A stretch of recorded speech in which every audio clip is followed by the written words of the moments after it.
Yeah, when I had to scroll off of the recording to disconnect my probe, the video stopped. This is the data that we collected for dissolving ammonium chloride in water. And we're trying to now find what is the experimental delta H for this reaction. Oh, right. Yo, I got it. You're done. Get out. I got it.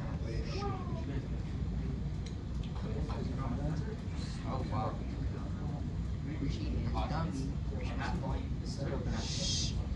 The volume?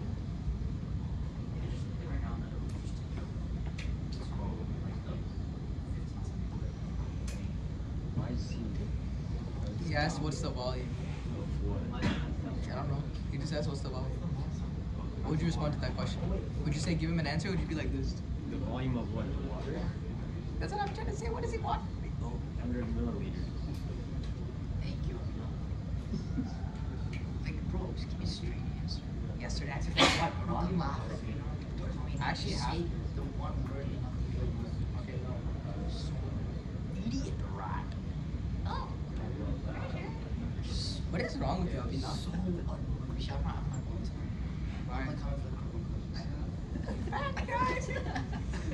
you still like you're invited anymore. I'm just gonna block him on God, you no? I bet. I'll be like, the one comes in. Ew. Why are you so dirty minded? So dirty minded. Yeah, it's all on video. It's all on video.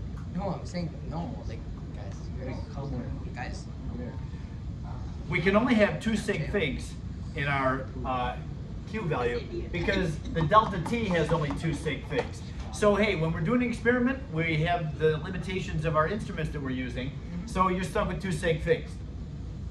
That means that the Q of the water lost 2,300 joules of heat. That means that the reaction gained 2,300 joules. Am I going too fast, or were you at that point? Okay. Now, I did ask for kilojoules per mole. It's in joules right now. We'll fix that in a moment. Let's go ahead and divide out the moles. The moles would be 8 grams divided by 53.5. I'm just going to do it like that. Yeah. So yeah, that denominator is where we are converting it to moles and then dividing it into the 2,300. So that we get a delta H, I believe it's 15 kilojoules per mole. It's positive 15.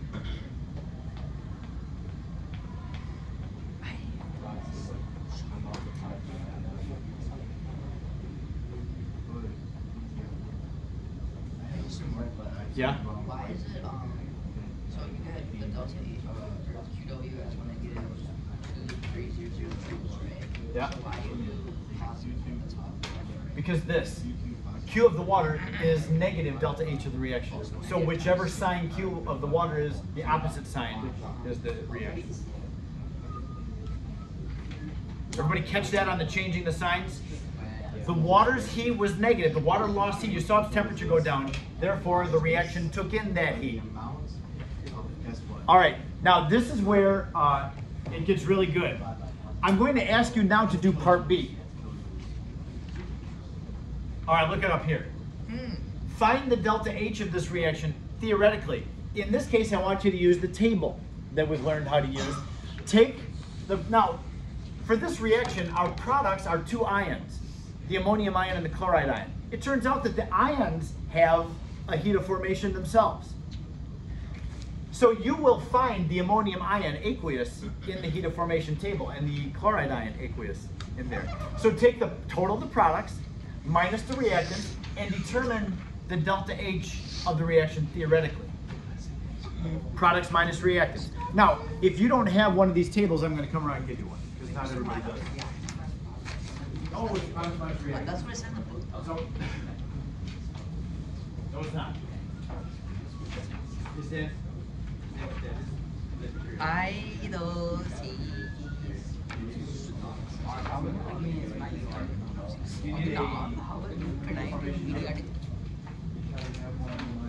Wait, what movie are you guys watching? I don't know, what are we watching? It's been on the last one. Who is going? You know Tashar? Yeah. That dumb guy, this double dumb guy, and this triple dumb guy. All the three idiots with the one rat.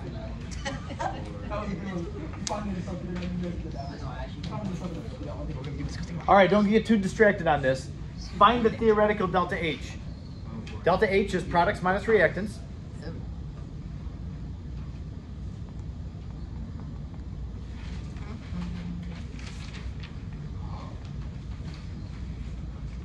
Can you find the ammonium and the chloride ion?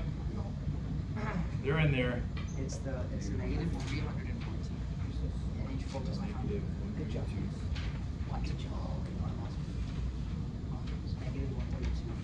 Wait, NH4 ion is 132. Chloride ion is negative 167. Wait.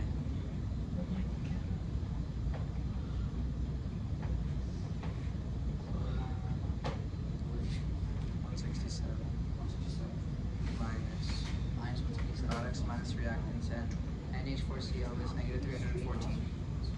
Lock me in, cut.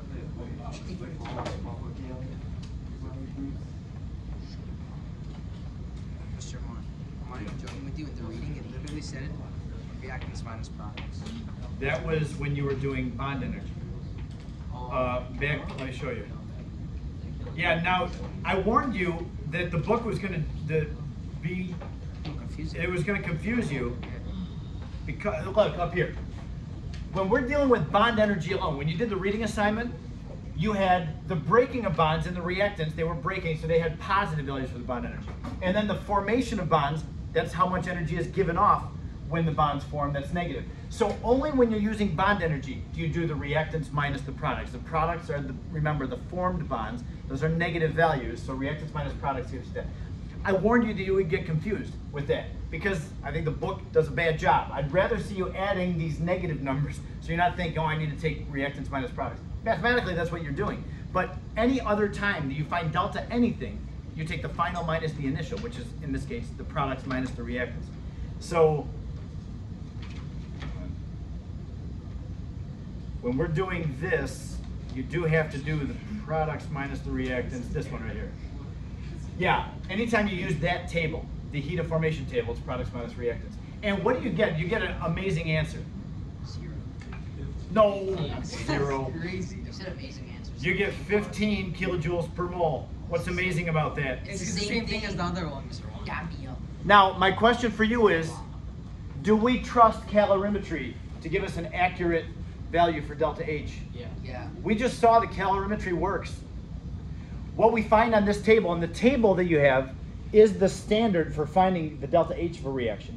We just did an experiment with high school equipment, and we measured all these things, you know, with non-precision equipment. My graduated cylinder, I know I wasn't exactly 100 ml, but I used it anyway, and we still can get something to 2 sig figs, the actual heat of the reaction delta H for it. So yes, calorimetry works. And when you do the lab on Monday, it's a calorimetry lab, you're going to see that you get very good results with it, hopefully. Now, that takes care of our determination of delta H. That finished chapter 6. Whoa. If you have looked at the exercises yet, you see that there's some exercises from chapter 10 in there. There are 5 exercises from chapter 10. What's this? We had some chapter 8 reading quiz. Now I got some chapter 10 questions. What for? The reason is because chapter 10 is about liquids and solids. And liquids and solids, as it goes through and talks about like crystal structure and different things and properties of liquids and solids, one of the things is the phase changes. The melting process from the liquid to the solid, that melting, and then from the liquid to the gas. Did I just say liquid to solid is melting? From solid to liquid is melting, liquid to gas is boiling. So we do need to also be at least attentive to the fact that when you have a physical state change, like from solid to liquid, the substance doesn't change temperature while it's changing physical states. Now you probably have seen this before. I'm going to assume that you have seen this before. This thing is called an energy curve. This happens to be the energy curve for water. where water's melting point, its melting point is 0 degrees, and then its boiling point is 100 degrees. Every substance that goes through all physical states will have a curve that's similar to this. It's not going to be the exact same as water. But this shows us that when a solid gets heated up and as soon as it gets to its melting point, it stops changing temperature and just stays on that melting temperature the whole time it's changing phases. Once all the solid has melted at this point, then the liquid now can raise in temperature again. So when we use Q equals MC delta T, it has to be for a non-phase changing interval. You can't have a physical change in there. If there is a physical change, like melting or boiling, then we have to use a different formula because there's no delta T during a phase change. So if you have a solid melting, it stays put on one temperature, you can't use MC delta T. So this is the formula that we use to determine how much energy is involved with melting a solid. You take the heat of fusion, the enthalpy of fusion, and multiply it by the number of moles. Now the number of moles, I shouldn't say the number of moles. That is simple, and it just tells us or takes into account how much of the thing is melting. Like if you don't have 1 mole every time that you're melting down, so we'll take that. The heat of fusion is given in kilojoules per mole, so it's a standard value as well. I will just mention the heat of fusion of water, you might want to write this down, is 6.01 kilojoules per mole. So every mole of water takes 6.01 kilojoules. So if you multiply that by the number of moles, that'll tell you how much energy it took to melt a solid down. Same thing with boiling, but we have a different value for the heat of vaporization. Heat of vaporization is the amount of energy it takes to boil 1 mole of a liquid. So for water, the heat of vaporization is not the same as the heat of fusion. Water is actually much higher. It's 40.7 kilojoules per mole. When you vaporize a liquid, you're breaking all the intermolecular attractions that hold them together. And so that takes a lot more energy, because when you have a melting process, you've got the solid where the particles are real close together, and at the end of that process, the liquids are still real close together. So it does take some energy to do that, to break out of the solid crystal arrangement. But yeah, to get from the liquid to the vapor phase, that takes a lot more energy. So you'll be given these values, you don't have to memorize them. And every substance has its own heat of fusion and vaporization, just like everything has its own specific heat value. Remember that when you have a melting process, you're going to find Q using this, and a boiling process, you have to find Q using this. Chapter 10 is going to involve phase changes, so you'll have to use these in the Chapter 10 questions. Now, I can only imagine, the authors of our textbook are Dr. Stephen Zumdahl and Dr. Susan Zumdahl. I sometimes wonder what dinner must be like for them when they sit around. Do you think that they sit around sometimes and they snicker and laugh about the questions that they come up with for their book? Can you see Dr. Stephen saying to Susan, Susan, you're not going to believe what I just came up with for Chapter 10.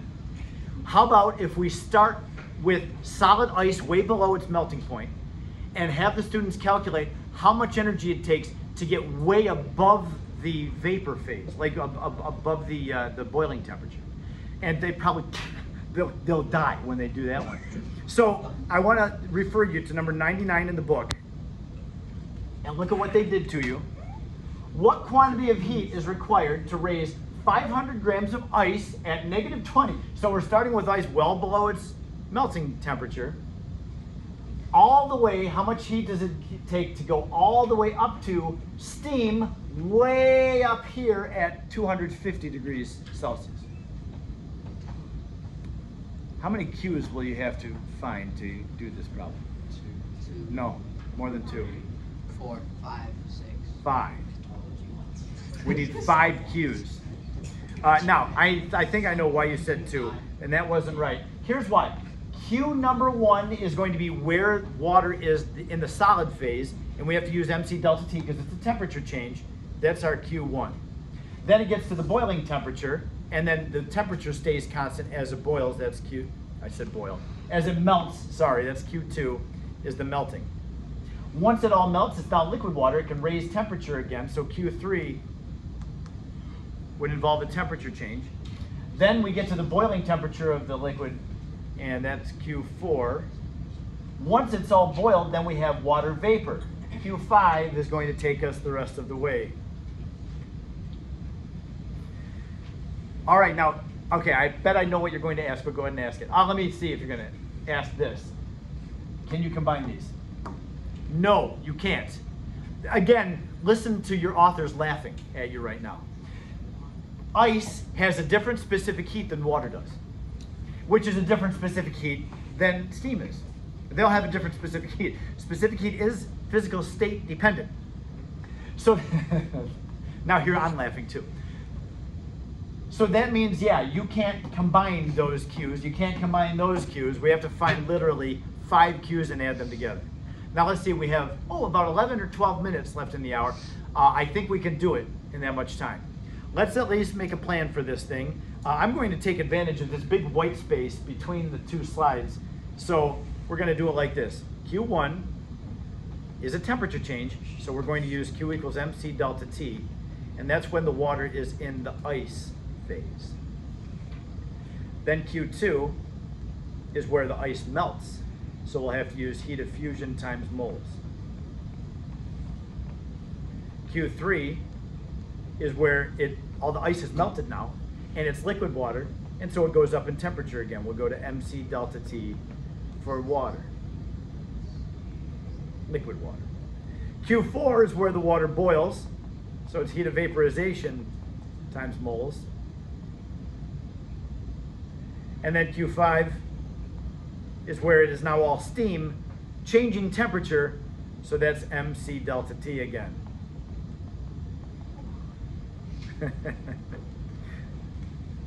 So, here we are.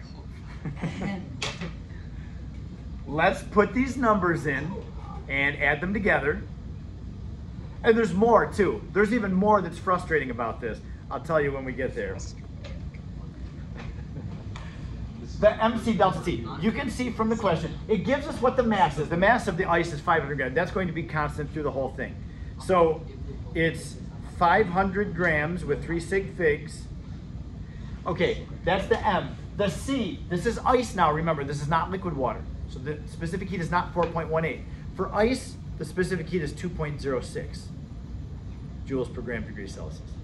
You'll always be given those values, don't worry about memorizing it. And the delta T, now this is the delta T while it's in the ice physical state. So that goes from -20 its starting point up to 0. That's a 20-degree change.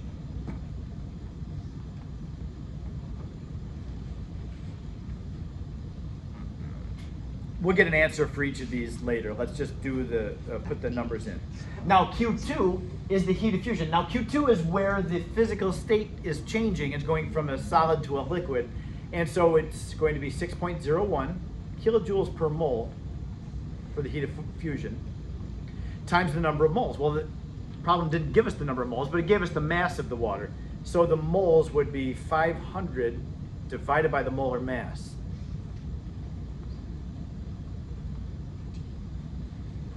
Okay, now here's the other thing that's funny about this. Q1 is going to give you the Q value in joules. Q2 gives you the value in kilojoules. Another thing to watch out for. I know, the groan. But then the laughing that you hear from your authors. Well, I know we're going to get the kids on this one. So let's go through the rest of it. Q3 is going to be an MC delta T. It's 500 grams now of liquid water times its molar mass, not molar mass, specific heat capacity, 4.18, times its delta T from 0 up to 100 where it's a liquid. So we'll get an answer for all these later. Heat of vaporization now where it goes to boiling, 40.7 kilojoules per mole, times the number of moles, again, just like Q2, 500 grams over 18 gives us the moles. Then we have our steam, MC delta T. the mass is still 500 times the specific heat of steam is not that of ice and is not that of liquid water. Steam is only 1.8 joules per gram degree Celsius. And the delta T for the steam, it goes from its place where it became steam at 100 up to 250. So the delta T is 150. Yes?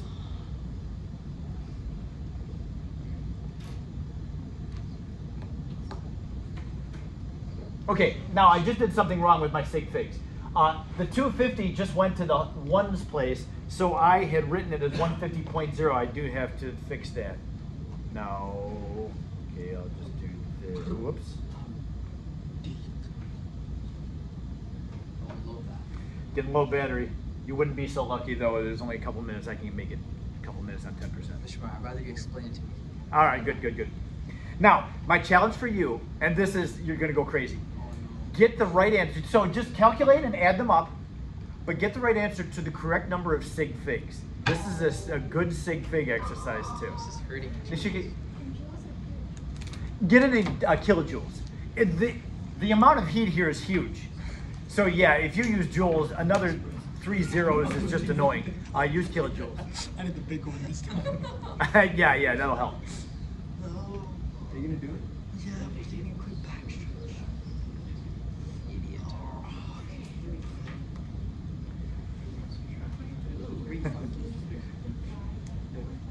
Wow. I got 2. Shh. Just get the right number of sig figs for all of them, then add them together. This should just start.